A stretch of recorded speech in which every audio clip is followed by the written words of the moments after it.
Hola, Abril.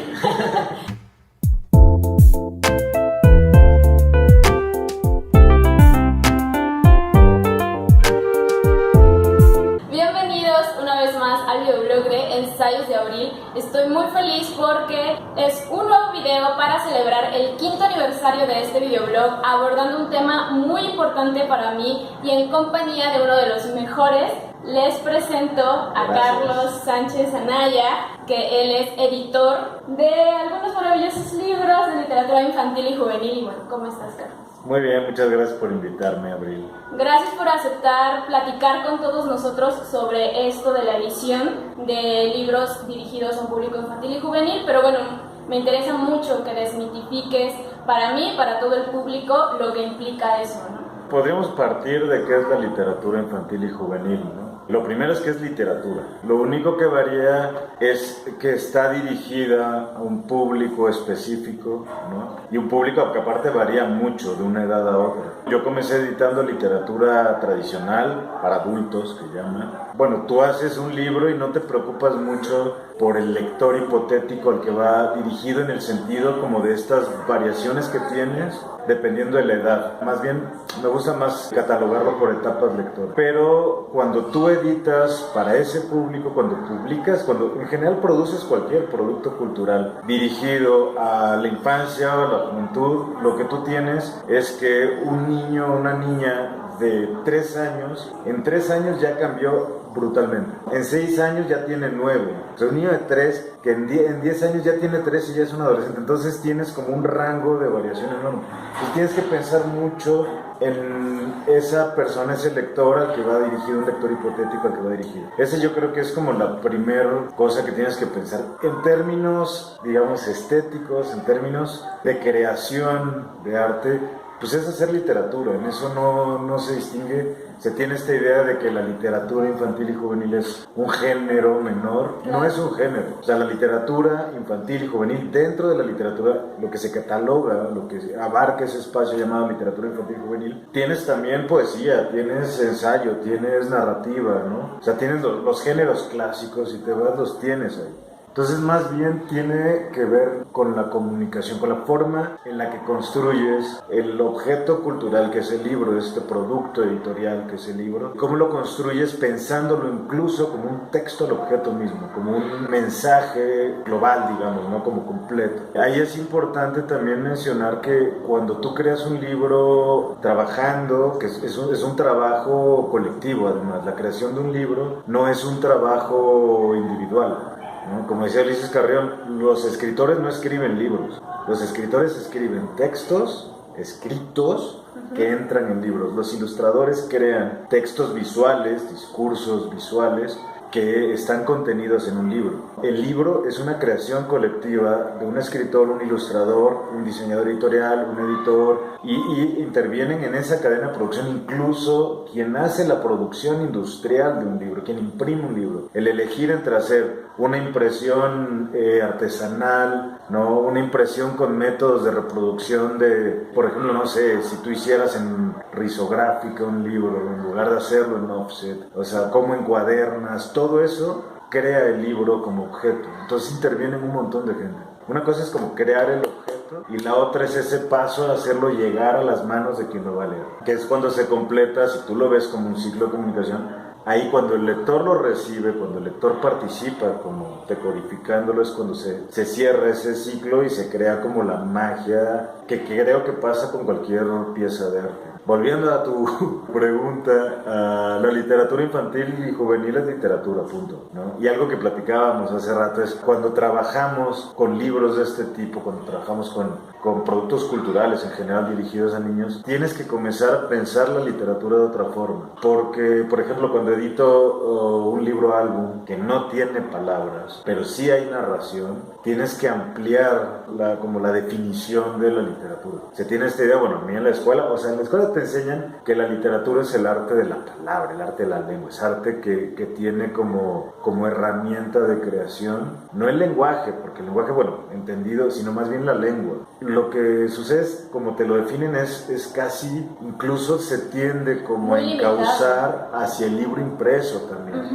Entonces, cuando comienzas tú a mezclar dos discursos, que eso es como, hablando del libro impreso, que eso es lo que yo me especializo, o sea, yo sobre todo creo libros impresos. Cuando tú pones dos discursos, un discurso visual y un discurso escrito, los dos son textos, digamos, en un sentido amplio, ¿no? Cuando tú tienes dos discursos dentro de un objeto, un contenedor que es el libro, tú creas relaciones diferentes entre la imagen, entre incluso la imagen literaria y la imagen gráfica, visual. Okay. Es un juego donde tú tienes que comenzar a ampliar las concepciones de la literatura, porque tú tienes ahora todo un ámbito enorme que es la narrativa gráfica, que no necesita palabras, pero aún así está creando ficciones, está creando narraciones, hay narratividad en las imágenes. Y esa narratividad tiene un sustrato literario. Entonces, ahí es donde te preguntas, eso no es literatura. Entonces tienes que comenzar a pensar de otra forma la creación de los libros, tienes que comenzar a pensar de otra forma la creación literaria, e incluso te lleva a la creación gráfica o plástica, también la pone en otro nivel, porque ya no es un encadenamiento, o sea, ya no es una, ¿cómo decirlo? Ya la creación trasciende a ser, como un pintor puede hacer una trilogía o puede hacer una serie con un tema, etc. Pero es un tema el que une esa serie, lo que crea la serie puede ser, por ejemplo, un eje temático. Pero el ilustrador, cuando crea un álbum, el encadenamiento de imágenes es narrativo y hay una causalidad, hay una conexión narrativa entre una imagen y otra. Y esa forma de construir un discurso visual también ha generado otras formas de crear. Entonces es muy interesante, es un mundo que es muy amplio y yo te diría, pues la literatura infantil y juvenil es literatura, punto, ¿no? Sí, claro. O sea, no hay una forma fácil de hacer literatura, una forma difícil de hacer literatura. O sea, es hacer literatura. La literatura es arte, eso sí me queda claro. Hacer literatura infantil y juvenil, crear literatura infantil y juvenil es crear arte. Okay. Y eso tiene que estar por delante de todo. Yo quisiera preguntarte, primero, ¿cuál es tu relación como lector con la literatura infantil y juvenil? Y de esa manera, ¿cómo ha influido en tu visión en la edición? O sea, ¿cuáles serían como puntos importantes de tu quehacer editorial? Claro. Bueno, estos son algunos de los libros que encontramos aquí en la biblioteca de IBI, que están seleccionados en las guías. Algunos son antologías, he hecho otras, esta es una serie, Sombras y Criaturas, una serie que se llama Cuentos de Extraña Imaginación, donde sí hay un impulso más bien creativo desde la edición. Se habla de los escritores como autores y de los ilustradores como ilustradores. Los dos son autores. Cuando tú tienes un libro álbum, tanto el escritor como el ilustrador son coautores de una obra. Es lo que te decía, el libro es una creación colectiva. El editor, creo yo, que, hay muchos perfiles de editores, hay muchas maneras de concebir la edición. Básicamente, hay quien lo define como un oficio, una profesión, que consiste en crear estos objetos, que son estos objetos de diferentes tamaños, hechos de papel, con páginas que contienen estos discursos que mencionábamos, que son los libros, ¿no? El libro impreso, pero también hay editores que hacen solo libro digital, etc. Hay muchos perfiles, como te decía hace rato. Yo creo en la edición más como un proceso creativo. Okay. Creo yo que la edición no es solo cuidar los textos y cuidar que los libros sean bellos, sino es también proponer nuevos libros, buscar a la gente y formar los equipos para hacer nuevos libros. Y si el editor no se ve, el diseñador o la diseñadora editorial se ve menos, pero son importantísimos. O sea, el libro es un poco como hacer una película. Si todos los elementos del libro están en armonía y se cuida la calidad de cada uno de esos elementos, el resultado va a ser bueno. O sea, si tú buscas un buen texto o tienes un buen texto que unes a un buen ilustrador, una buena ilustradora, un buen trabajo de ilustración, y le pones un buen trabajo de diseño editorial y lo cuidas como editor bien, es un libro que lo más probable es que esté, y aparte, buscas que se imprima bien, que se produzca bien. Es un libro que va a ser un objeto hermoso, va a ser un objeto que va a alcanzar a sus lectores, que va a causar una conmoción, incluso como el objeto mismo. Yo creo que es importante cuidar cada uno de estos elementos y procuro hacerlo en mi trabajo. Digamos que el editor tiene esa función de ir llevando a este equipo en una barca que vamos remando todos en la misma dirección. Yo como editor creo más en una organización horizontal del trabajo, ¿no? He trabajado en editoriales independientes, he trabajado en editoriales grandes, para editoriales grandes, y en general priva en el medio una organización jerárquica muy rígida, ¿no? Donde el editor se pone por encima de un equipo. Cuando dices, a ver, en el momento en el que tú dejas ir como esta idea vertical de organización y comienzas a escuchar al equipo con el que estás trabajando y eres capaz de juntar al escritor con el ilustrador, con la diseñadora o el diseñador, y tener en una mesa con unas chelas, un café, una plática donde todo el mundo está hablando de ese libro que estamos haciendo, se vierten ideas bien chingonas. O sea, es un rollo donde tú entras ya en una especie como de sinergia, como de movimiento circular entre todos, y se pueden hacer cosas increíbles. No está aquí, pero está seleccionado un libro que se llama La cosa horrible, no me acuerdo, que estábamos, Karen Chasek lo escribió, lo ilustró Julián Cicero, yo lo edité, y pues una vez nos fuimos a echar un café los tres y decir, vamos a hablar de puros monstruos. O sea, como que un poco Julián estaba buscándole por dónde ilustrar La cosa horrible y monstruo. Entonces dije, pues vamos a echarnos un café y hablamos de miedos, y hablamos de monstruos, y hablamos de las cosas que se nos dan miedo. Entonces salieron unos comentarios que acabó ahí una especie de maraña con patas de gallo y unas cosas muy raras. Y salió de ahí, de esas pláticas. Yo sí creo que, a ver, cuando yo comienzo a hacer un libro, sé cuál libro quiero hacer, sé por dónde va a ir lo que quiero hacer, pero en el camino algo importante que creo que debe hacer el editor es ir tomando, o sea, el editor lo que tiene que hacer es ir escuchando todas las ideas, ir como escuchando sus propias ideas también, ir tomando las que le ayudan al libro, las que contribuyen a que el libro sea mejor, ir desechando las que no, pero ir integrando, o sea, ir escuchando a todo ese equipo e ir diciendo, ok, ¿sabes qué? Es buena idea ponerle esto, es buena idea este color, vamos a cambiar el color de los forros, vamos a hacer esto, vamos a hacer aquello. Entonces ir como recuperando esas buenas ideas y hacer el mejor libro posible. O sea, hay editores que solo se quedan como en el ámbito de crear, de imaginar libros. Yo creo que un editor, bueno, como yo me he formado, como yo lo concibo, no te puedes quedar solo en el nivel de imaginar el libro. Tienes que ir acompañando el libro, tienes que irlo cuidando.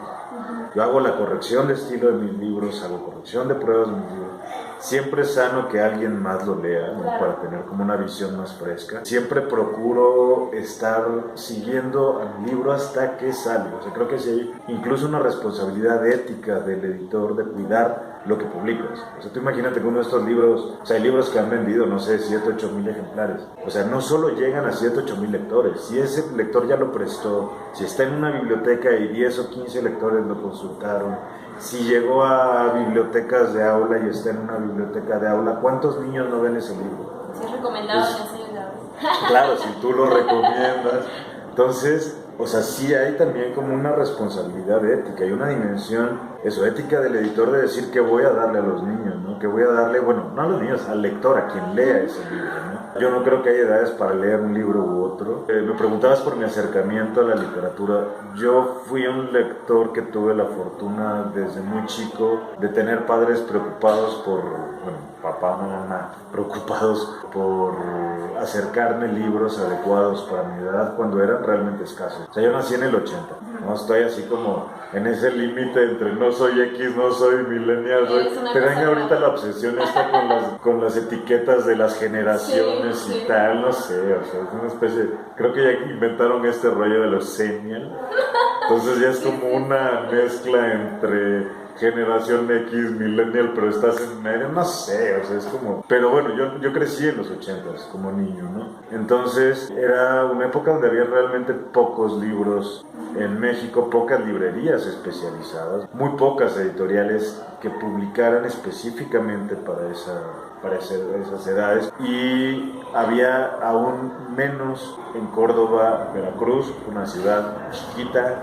en el centro de Veracruz. Claro. ¿No? Yo tenía la fortuna, mucha de mi familia vivía aquí, entonces yo me acuerdo de niño yo pedía viajes aquí a la Ciudad de México para poder ir a librerías, para poder hacer cosas que no hacía allá. Entonces, de cumpleaños, ¿qué quieres? No, pues ir a México. Pues bueno, va, ¿no? Entonces era venir, era buscar libros. Tengo el primer libro que leí, que es un libro de Joc Joc, de Etienne Delessert, un ilustrador.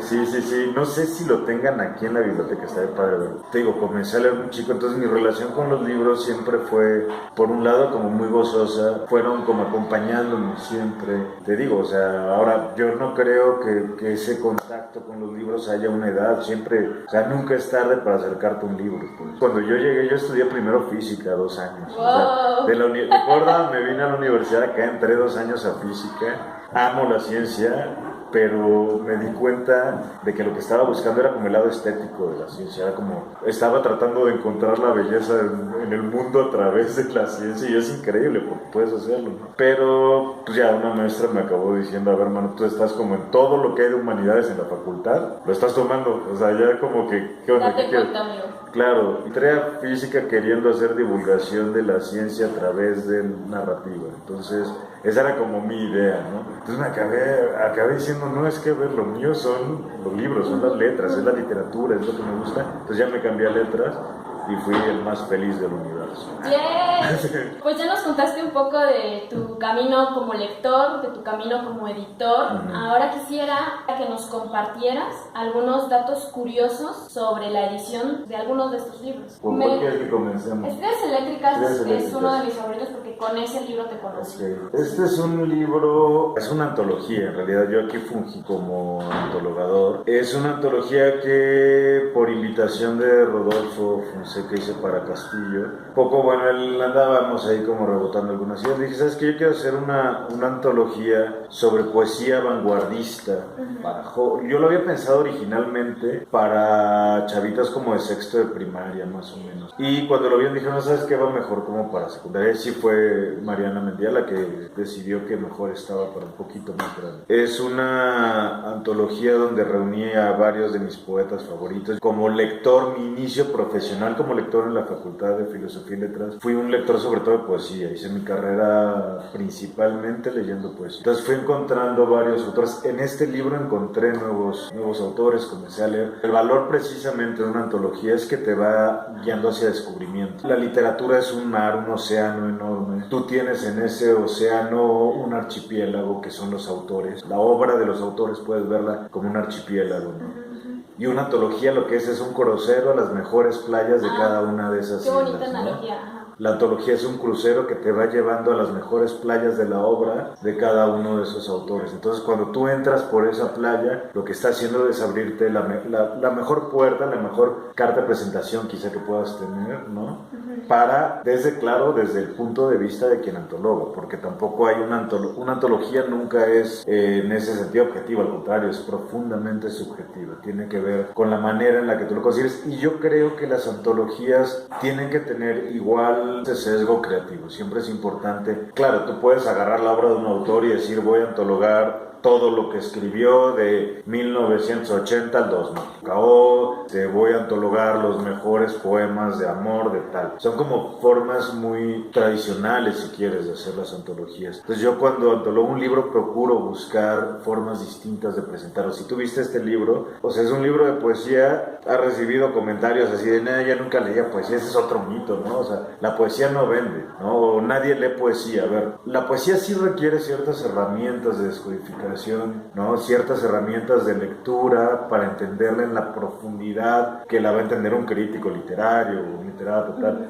Pero yo creo que lo principal para acercarte a la poesía es perderle el miedo. O sea, no se rajen, no le tengan miedo a la poesía. Es como buscar de pronto y se vale equivocar, se vale encontrar un texto que dices que flojera. Pero si tú sigues como investigando un poco, si te acercas a antologías como esta, vas a descubrir que también en la poesía te ayuda como a ampliar mundos, ¿no? Te ayuda como a cargarte de más significados y de cargar de más significado tu vida. Entonces, esta es una antología y esta es otra que hice también. Digo, esta es como más para secundaria. Este es Jardín de Palabras. Ahí lo que hice fue, me habían encargado como una antología donde iban a... Ajá. Yo quería hacer, a mí, mira, soy un lector de formas no breves, brevísimo. O sea, me encantan. Esta onda como de condensar todos los significados en una capsulita, ¿no? Un poco así como formas como el haiku, los haikus, las greguerías, lo que ahora llaman nanoficción o microficción o cuento corto, como quieras llamarlo. O sea, a mí esas formas, los microrelatos, los microensayos incluso, Torri, no sé, cuentos cortos, por ejemplo, como los de Arreola. O sea, a mí me encanta Monterroso,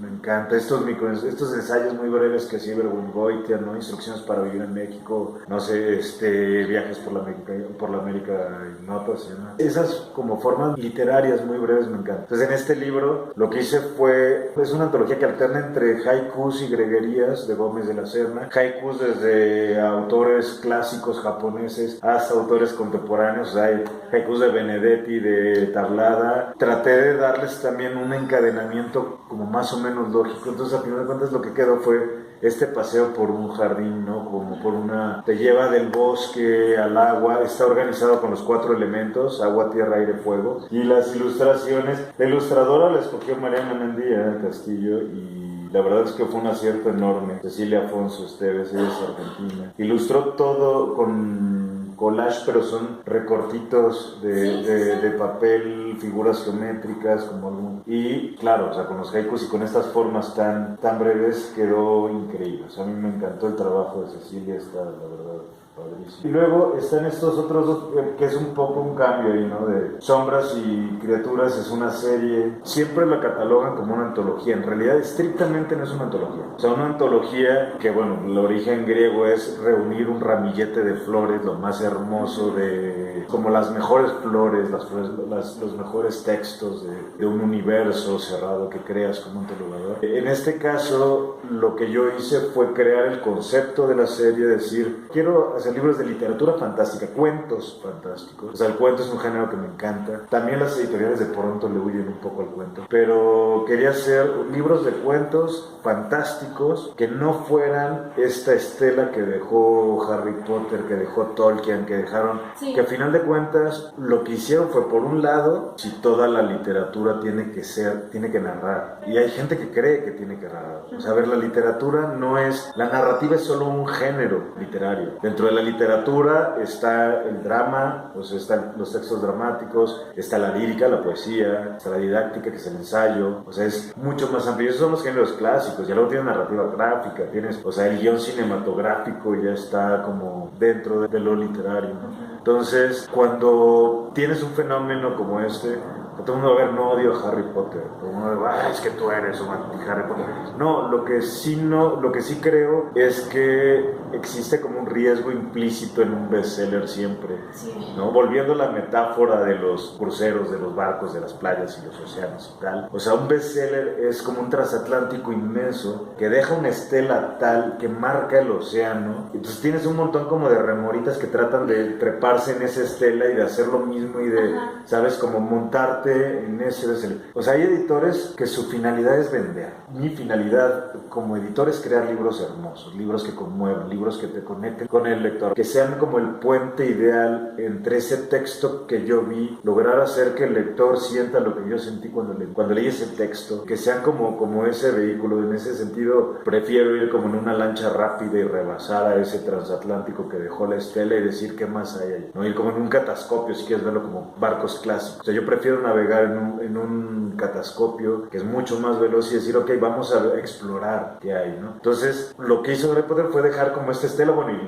todas las revisiones de Tolkien, este renacer de Tolkien, las películas, O sea, son como esta especie de transatlánticos enormes que lo que hacen es marcar el mercado editorial y dejar esa estela en la que todo el mundo trata de meterse para vender, y corres el riesgo de que reduzcan como esa percepción de que es en este caso la literatura fantástica, esa literatura de magia, esa literatura de dragones, esa literatura de orcos, de hobbits, es este espacio de un mar enorme que es la literatura fantástica. O sea, Claro. tienes, o sea, autores en México, ahora estoy releyendo, hicieron esta compilación en el fondo de Francisco Tario, de los Ay, cuentos de Tario. sí, es padrísimo. Tario es una maravilla y no tiene nada que ver con eso y entra en lo fantástico. Entonces lo que yo hice fue, de joven, cantaba leer, por ejemplo, leía mucho a Verne, leía a Salgari, pero estos cuentos extraños, Poe, por ejemplo, de Lovecraft o de Conan Doyle me encanta. O sea, yo creo que mi personaje literario favorito es Sherlock Holmes. Pero Conan Doyle tiene estos cuentos paranormales, estos cuentos que rayan, ¿no sabes? Es esta construcción realista y de pronto hay un punto donde algo se quiebra y entras ya en el terreno fantástico, en el terreno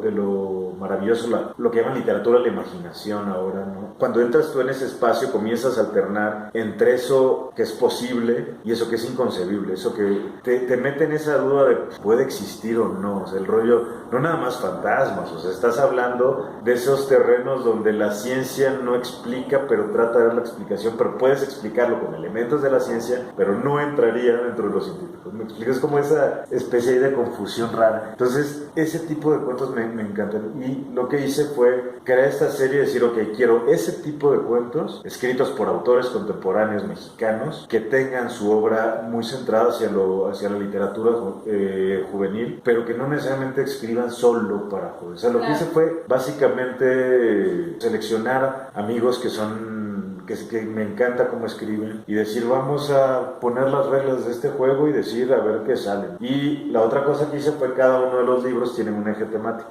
que dé unidad, o sea, lo que te da la unidad de la serie es este tipo de cuentos, que es una serie de cuentos y este tipo de literatura fantástica. Y el otro es que cada uno todos los cuentos tenían que tener sombras, no importa cómo, o sea, pueden ser personajes, obsesiones, pesadillas, sueños, y criaturas, todos son criaturas criptozoológicas además, ¿no? O sea, los pedí que fueran como, ya, eso es como un marco muy abierto, entonces a los escritores les gustó mucho entrarle, porque sí tienes como una especie ahí de detonador creativo, pero no es limitante, o sea, decir, te escribes sombras, puedes escribir lo que sea, o sea, escribir criaturas, la criatura que quieras, ¿no? Entonces esa fue como que nació esa serie. Uno de los libros que más me gusta de los que tú editaste es el de Cesoya. Yo quisiera que nos contaras un poquito de este libro. Mira, este es un libro que escribió Rodolfo Castro y lo ilustró Richard Sela. Tiene ya un buen rato, este debe ser como de 2010. Rodolfo es un narrador oral estupendo. Lo que hizo fue tomar La Cenicienta, el cuento tradicional de La Cenicienta, y rastrear toda la historia como los registros que se tienen, ¿no? De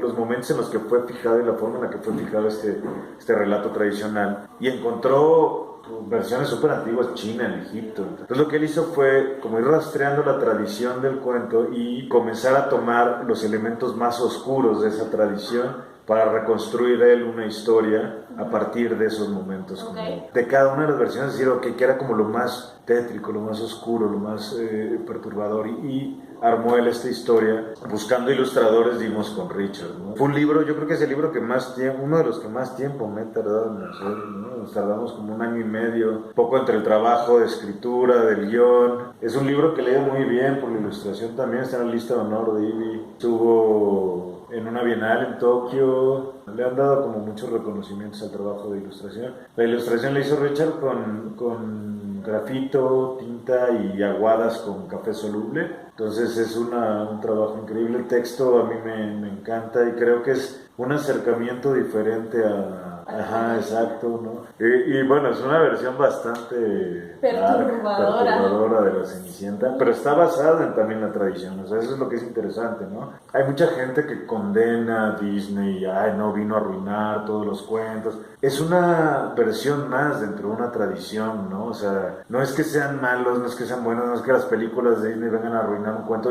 O sea, el chiste y lo rico de los cuentos tradicionales es eso, que la recreación que tienen y ver todas las versiones que hay y poder comparar una con otra. Creo que lo terrible es precisamente que no se pueda experimentar con la historia. Claro, y dejarte ir también por prejuicios, o sea, no se puede medir como la calidad del arte a partir del gusto personal, eso es como un riesgo. Yo creo que lo importante está en diversificar las experiencias estéticas que tienes y que tienen la infancia, ¿no? O sea, te tienes esta idea, ahora pues, estuve en un curso de Lucas Ramada donde hablábamos sobre la ficción digital, ¿no? Y cómo se condena lo digital mucho, se habla de promoción de la lectura, y la lectura se entiende como la lectura de libros, pero el libro frente a todo, y cuando dices, ok, o sea, pero también lees televisión, lees cine, lees música, lees el mundo, vaya. Entonces, yo lo que creo es que la diversificación de las experiencias estéticas en el consumo, del consumo cultural, de los productos culturales que consumes, por un lado, y la otra el desarrollo de un pensamiento crítico, de la capacidad de elegir no nada más lo bueno de lo malo, que eso es como dos categorías inmensamente vagas, sino lo que te aporta a ti, lo que te gusta, sí, por un lado, claro, pero también lo que sabes que va a darte una experiencia estética que te va a aportar sentido, significado a tu vida. Yo creo que esa es la parte, como ir formando en este mundo, tienes una oferta cultural enorme, ¿no? Ir formando personas que puedan cribar, que puedan como ser críticos frente a los mensajes que están recibiendo, frente a los productos en general que están consumiendo. Es diversificar experiencias. Mientras más experimentas, más experiencia, puedes moverte de una forma mucho más fluida en ese océano que es la literatura, el arte. Donde nos ¿no? subiéramos a un crucero o algo. Claro, no es como ir en un crucero y quedarte siempre en la pinche alberca del crucero y decir no me voy a mover a ningún lado. O sea, hay playas allá afuera, hay selva, hay océano, hay mar, hay gente, hay no, o sea, hay un mundo ahí por descubrir. Hay que leer el mundo, ¿no? Exacto, entonces eso es lo que está chido, ¿no? Ver el mundo también como un enorme mensaje que hay que descodificar y que hay que ir navegando, porque aparte vives en ese mensaje. Claro. Tú eres parte de ese mensaje. El cómo lo vives, el qué aportas tú a ese mensaje importa también. Estos libros yo lo que quiero es eso, o sea, como un poco, sí, torcer la mente del lector, buscar que piense en otras cosas, crear exploradores, crear navegantes. Como lectora, puedo decirte que lo consigues, ¿no? Gracias. Seguiré leyendo más de los libros que editas y no me queda más, Carlos, de verdad que agradecerte por el tiempo que te has tomado para grabar este video conmigo, para formar parte de esta celebración. Creo que una de las grandes satisfacciones que tengo como booktuber es precisamente poder conocer personas como tú, Gracias. Que me siguen ilustrando y me siguen enseñando, ¿no? Mostrando su camino, su percepción sobre la literatura, sobre el acto de leer, y eso, bueno, es invaluable. Y bueno, una de nuestras creaciones más recientes de Mariana Castro y mí es una editorial, Contramarea Editorial. Ah, cierto, cuéntanos. Entonces ya verán, no, estamos ahorita trabajando ya en un par de libros, va a ser la continuación. O sea, digamos que retomamos esta serie que quedó truncada ahí en Criaturas. Entonces retomamos nosotros el tercer libro, lo estamos haciendo, y un libro increíble de una poetisa irlandesa, no te voy a adelantar mucho, que una poetisa irlandesa migrada a Canadá, entonces es de las fundadoras de la tradición literaria canadiense, increíble, con una ilustradora, también descubrimiento, una ilustradora novel. Seguimos desarrollando ideas, o sea, lo padre de tener este proyecto es que Mariana y yo podemos imaginar libros, crear esos libros juntos. Ella es diseñadora editorial, yo soy editor, entonces está como ese complemento del lado del trabajo editorial estrictamente. Con esa mancuerna, buscar a los autores, a quién ilustra, quién escribe y tal. Es como explorar entre amigos, trabajar como en esta especie de tribu creativa que es el mundo de la literatura infantil y juvenil, y también la literatura y el arte en general, ¿no? Estar haciendo los libros como nos gusta hacer los libros. Claro. Oye, pues muchas felicidades por este nuevo proyecto. Gracias. Créeme que al menos aquí en el videoblog voy a estar muy atenta a Contramarea Editorial y seguramente pronto estaré contándoles más acerca de esto. Gracias, Carlos. Gracias. Espero que les haya gustado muchísimo este video. Toda la información estará en la descripción de este video. Muchísimas gracias por seguir celebrando junto conmigo estos 5 años. Nos vemos muy pronto. Muchas felicidades. Gracias.